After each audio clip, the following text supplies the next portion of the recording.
Karaoke Storytellers is a local show combining memories with music to give you an unforgettable experience. Creator Connor Gorman and comedian Sonal Agarwal are joining us now with all the details. This is so interesting, and you guys have been doing this for 6 years now. Yeah. How did you come up with this, Connor? I was doing a comedic film series where I never really did karaoke, so to kind of do the character, I would go down to karaoke, and because I was kind of thinking of it from a different perspective, I would write little memories of the character and then get up and sing them. And after like a year of doing that, I thought this could be a show for other people to do. All right, so how does this work? People come, comedians come, like, are you guys book people to do it, or does it the crowd that does it with you? How does it?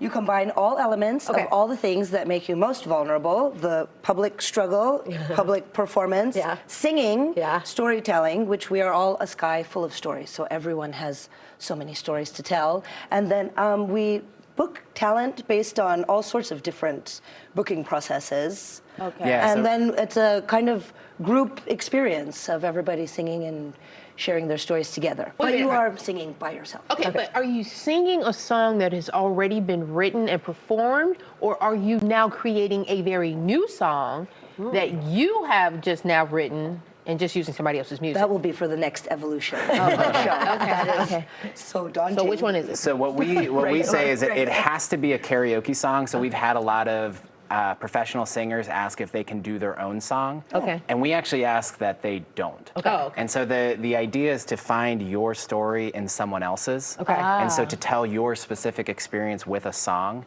and then sing the song. Okay. Okay, so give me an example of what somebody's experience is that they would talk about before a song would be sung. So one of my favorite early performances back in 2018, there's a comedian named Dane Grant, and he told a story about how he was a freshman in high school and wanted to woo the varsity volleyball team. And the way he did it was he had the song, and at the end of their practice, he just posted up, put on the boombox, and sang it for them. And then didn't tell what the song was, and then when he's singing the song, the whole time you're watching him, you're seeing him live in the moment singing it, and then thinking back to 14-year-old Dame doing it for the team. I get it Okay, now. so Okay, there's that like a makes personal sense. memory or something, attachment to this particular song. So, what do people get out of this? Is it cathartic for them, or is this like releasing a demon, or I mean, like, how would Definitely demon release. Very Okay, all right, so we're gonna see this coming out of their heads and stuff like that. Yeah, but I mean, but why would people get up there and do this? There is a catharsis from storytelling that you kind of don't even know that you need until you're in the process. Kind of like jumping off a cliff. Why would you ever do that? But you see the water and you're like, ooh, it's calling to me. It's calling. And then when you actually do the jump and you're in the water, you're kind of like, okay, that wasn't so bad, and now I never have to do that ever again. It's done. You guys are both comedians and producers, so do you guys kind of kick it off with something that you have put together to get the crowd going? So I will perform in every show, and we move my spot around to kind of fit with what the rest of the cast, because it's a different cast every time. And we like to place it, you had asked earlier who we're booking. We try to, every show has someone who we know is going to deliver a really solid story, someone who's going to deliver on comedy, someone who's going to deliver in singing. And then kind of a wild card where someone may have reached out to us and we're like, let's see what they can do. And then an audience volunteer. And so we look at the cast for a particular show, and based on that, I'll kind of form my story to fit with what I think it needs, it might be missing, or to complement everything else that's already there. Okay, so does everyone who gets up there, can they sing? Not necessarily. But they do. We are all capable of singing. And bad karaoke can be a very special addiction. I love that when people are just so bold and brave. Belt it out. And just belt it out because it's a feeling thing. Yeah. You know, even bad singing can feel good. Or it can make you feel worse, too. Which is also a feeling. That's a feeling. That is a feeling. It all depends on, I guess, how the crowd takes it. And one of the things that we really set up is we make sure that the crowd is as accepting as possible. It's storytelling and it's karaoke. And so the bar is as low as it gets. There was the opera singer who definitely brought me to tears. I was just watching, and to be in the presence of such a voice, I was just carried to this place where I'm like, I'm sobbing. And he had a crazy story about meeting his biological father because he was singing. In prison. In prison? Yeah, I forgot about that part. Yeah. Wow. Oh, wow. And he was in such a what we would perceive to be such a dangerous place that would be so opposed to something so vulnerable.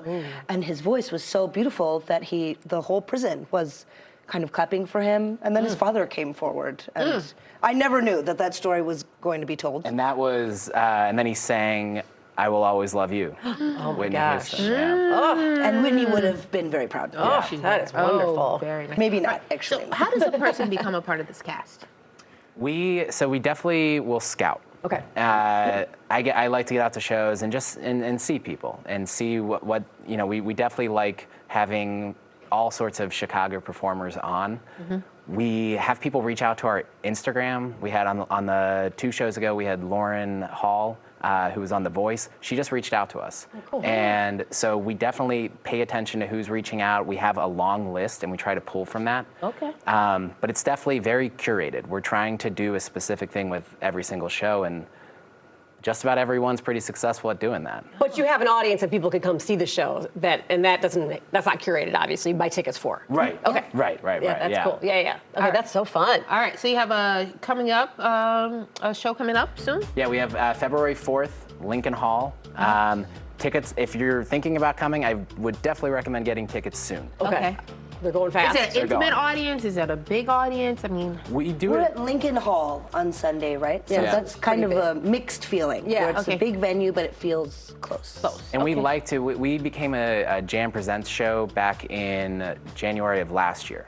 And so when we partnered with them, we started going all around the city. So the last show we had was at the Promontory. The one before that was at Shuba's. We love explore. The way we think of it is we're doing like a tour of Chicago and trying to explore every different type of venue that we can. That's awesome. All right, well, coming up on the 4th, you said? February 4th. February 4th, 7 o'clock at Lincoln Hall. And thank you guys for coming in. Thanks really so much for interesting. having us. Thanks for having us. I love it. yes. All right.